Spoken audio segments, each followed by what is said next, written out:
Bonjour à toutes et bonjour à tous. Bienvenue à ce nouveau numéro de notre Zoom Gestion sous mandat qui sera aujourd'hui consacré au second trimestre 2025. Nous sommes toujours avec notre partenaire OFI Invest Asset Management et Michael Fay, directeur de gestion diversifiée et à ce titre en charge de la gestion des 4 poches en unité de compte de la gestion sous mandat MIF. Bonjour Michael. Bonjour Patrick. Alors Michael, quels enseignements tirer d'un second trimestre 2025 qui aura en définitive commencé le 2 avril dernier avec le discours sur les droits de douane américains et qui se sera terminé le 4 juillet dernier avec l'adoption de la loi budgétaire américaine. Tout à fait. Donc, on s'était quitté fin mars avec un mois de mars qui avait été relativement compliqué. Déjà, il y avait une première correction parce que beaucoup d'incertitudes, aussi bien sur le côté budgétaire, monétaire et même géopolitique. L'application des droits de douane par l'administration Trump a été un peu le coup de massue, puisqu'on perd en l'espace de 5 jours ouvrés, on perd 11% sur le S&P, donc l'indice des actions américaines. Donc ça a été très violent. Il faut savoir que même sur le Nasdaq, donc qui est l'indice en fait des valeurs technologiques, ne serait-ce que sur une journée, on a des variations en fait de 11%. On passe par -2, +9, on finit à +3.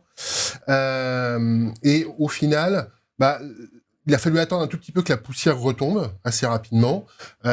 Plusieurs pays ont voulu commencer à rentrer en négociation avec l'administration américaine, donc ça a un peu calmé le jeu. Il y a juste sur le front chinois où il y a eu un peu une escalade, puisqu'on est passé au-delà de 100% de droits de douane réciproques, au moins sur une courte période. Et puis tout le monde s'est un peu souvenu que l'administration Trump, par le passé, avait ce qu'on appelle des points d'ancrage hauts. Donc on commence à négocier sur des niveaux très très hauts, et puis après on négocie vers la baisse, ce qui permet en fait d'être relativement gagnant par rapport au point de départ. Et donc les marchés en fait ont continué en fait à progresser petit à petit. Alors certes, il restait des incertitudes, en particulier quels vont être réellement les impacts sur l'inflation, quels vont être l'impact sur la consommation des ménages, qui s'est quand même relativement bien porté néanmoins, puisque beaucoup de ménages en fait ont anticipé en fait ces droits de douane et ont commencé en fait à acheter dès la fin du premier trimestre et le début du deuxième. Donc côté croissance, pour l'instant, on a certes une croissance américaine qui est légèrement en recul, une croissance européenne qui, elle, se porte plutôt mieux avec le plan de relance allemand et les plans européens sur le contexte militaire. On reste quand même sur un différentiel où la croissance américaine est supérieure, celle qui est projetée supérieure à la zone euro. Mais les marchés, en fait, ont continué à progresser au fur et à mesure que l'incertitude diminuait. Comme on dit toujours, plus l'incertitude diminue, on a tendance quand même à une amélioration des actifs risqués. C'est ce qui s'est passé et on finit même fin juin, comme vous le disiez très probablement, amené aussi par un budget Trump qui a été validé par les deux chambres, avec un déficit qui s'effrite mais qui ne plonge pas. Donc les marchés américains en fait ont signé fin juin leur plus haut par rapport au début de l'année, mais aussi leur plus haut historique. Alors, les performances des 4 poches en unité de compte des profils de la gestion sous mandat MIF sont désormais connues pour le premier semestre 2025. Elles vont de plus de 22% pour la poche prudente à plus de 93% pour la poche offensive. Du coup, dans le contexte que vous venez de décrire, quelle a été votre stratégie d'allocation ?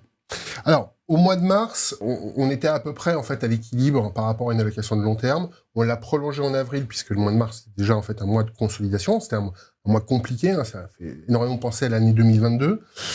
Le mois d'avril, du fait qu'on était en fait à peu près à l'équilibre, certes on a souffert, mais on n'a pas sursouffert en fait comparativement à une approche de long terme. Et les mouvements, alors certes il y a eu beaucoup de volatilité, donc peut-être prompte en fait à des réallocations intermédiaires.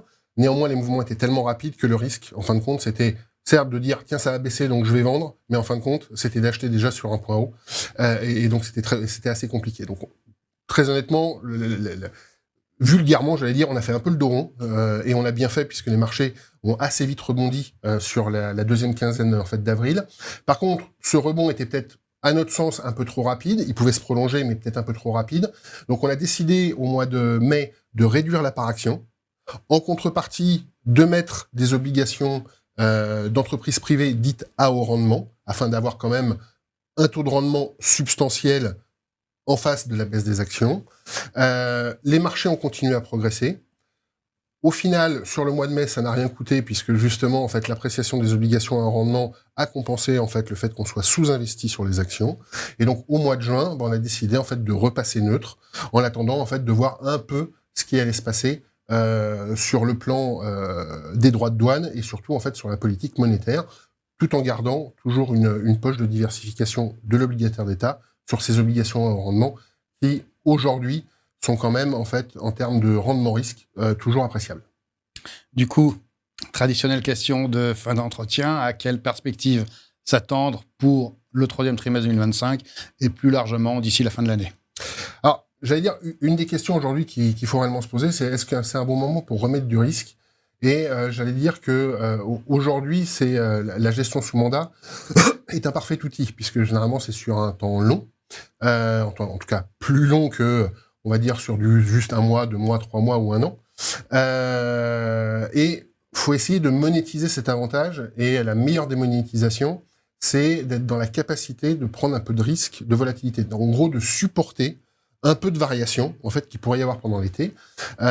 Puisque, comme je le disais tout à l'heure, au fur et à mesure que le temps va passer, les incertitudes vont disparaître, aussi bien sur l'inflation, quels vont être les impacts sur l'économie réelle, sur le long terme, les politiques des banques centrales. Donc, normalement, ça, c'est, on va dire, plutôt un mouvement positif en termes de risque. Néanmoins, on ne sait pas exactement à quelle sauce encore on va être mangé. Il peut y avoir encore des surprises. Donc ça, on va dire que c'est encore une certaine prudence. Néanmoins, on pense qu'il y a une certaine appréciation possible sur les actifs risqués, en particulier les actions. Faut accepter peut-être un peu de volatilité durant l'été. Donc, j'allais dire, remettre du risque, oui, en particulier sur les actions et les actions américaines, oui.